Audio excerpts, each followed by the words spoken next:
Hey, my Young and the Restless fans. So, I had been wondering, where is Phyllis? No one had heard from her.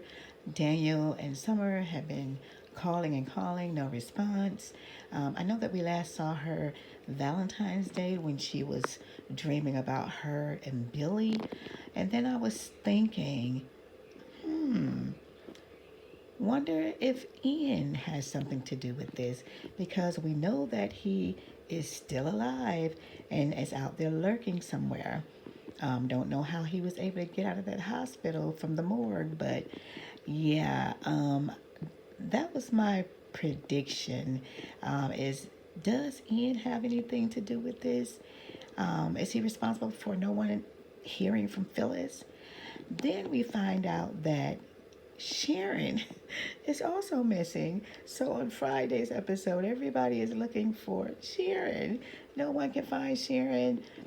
Nick and Mariah having a conversation. She's showing him pictures of the baby, all of the little dresses she was trying on, especially the one she was trying on with Sharon.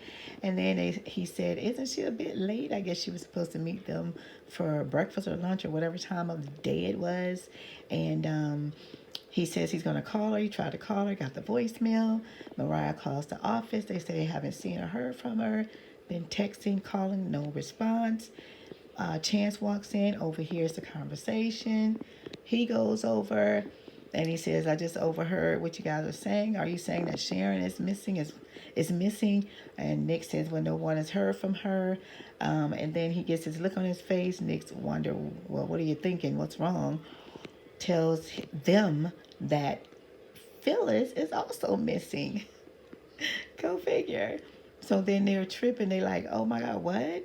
So they're trying to figure out what's going on. How come is it that they're both missing, around the same time? And then Nick asks for him to see if maybe Daniel and Summer has heard anything. Chance calls him. They still haven't heard anything. He tells them to meet them over at Crimson Lights. Daniel wants to know what's going on. He just said, "Just come to Crimson Lights." They go over there, let them know that Sharon is also missing. And so everybody's wondering what's going on. How come is it that they're both missing and they've both been missing around the same time?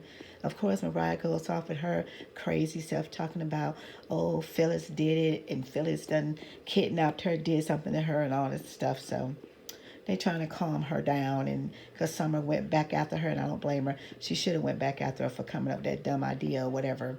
Anyway, I don't, I guess I could see why she would think that, but yeah. So those two start going at each other. They trying to calm them down so they can put their heads together and figure out what's going on. We're gonna see Phyllis and Sharon on Monday's episode. They're gonna be in this dingy, dirty room, just disgusting. Both of them are passed out, lying on the floor, and it looks like Phyllis got bruises. I don't know. It seemed like her face looked red on the right there on that side that was facing upward. I really couldn't tell, but it just looked like she had some bruises. Why she would have bruises, I don't know. It just looked like that. Maybe it was the makeup. Anyway, yeah, so spoiler alert, we're going to see them on Monday. They are passed out, lying on a dingy, dirty floor in a nasty, disgusting, dingy room that we know they made up to look like that anyway.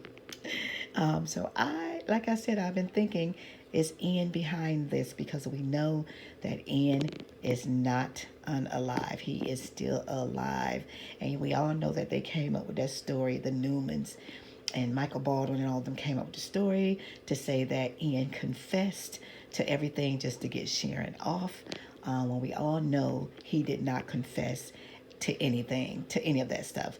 So I can't wait. I can't wait moving forward. I want to find out if it's really Ian. I just wanted to come out with that little tidbit of information. I will come back with full spoilers for Monday. I'll come back with some spoilers later for next week. But I did want to throw in there about Audra and Nate, how at first he thought that it was Audra who, he was giving her the credit for Damien coming over talking to Amy, but then realized as Audra was talking, saying, well, he was almost on his way over. He was on his way over here anyway. So she didn't think that she deserved the credit. And then he realized that it may have been Lily. And she was letting him know that, yeah, Holden was letting her know that some lady caught his eye. And he figured out that it was Lily. And he was saying, maybe I should thank my cousin. I was like, yeah, you're absolutely right. Thank Lily. It's not Audra. And then he was telling Audra that he thinks that Holden has a little thing for her.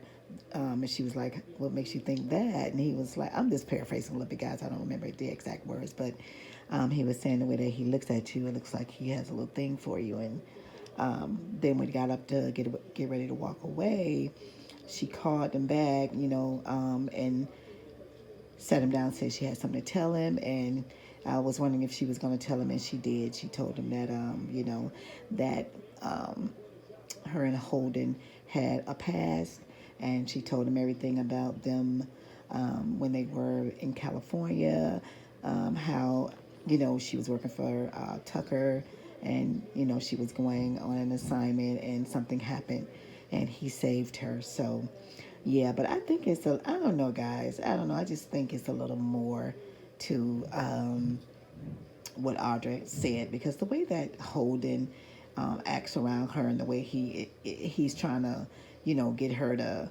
spend time with him now that he's in Genoa City, I'm thinking that there's something more went on with them, like maybe a relationship. And she just didn't tell Nate the full story. So, but I guess we'll find out moving forward about that. But Nate wasn't mad. I thought maybe he was going to be a little mad and distance himself from her, but he took it. So yeah, guys, I will be back, like I said, with spoilers for next week's episode.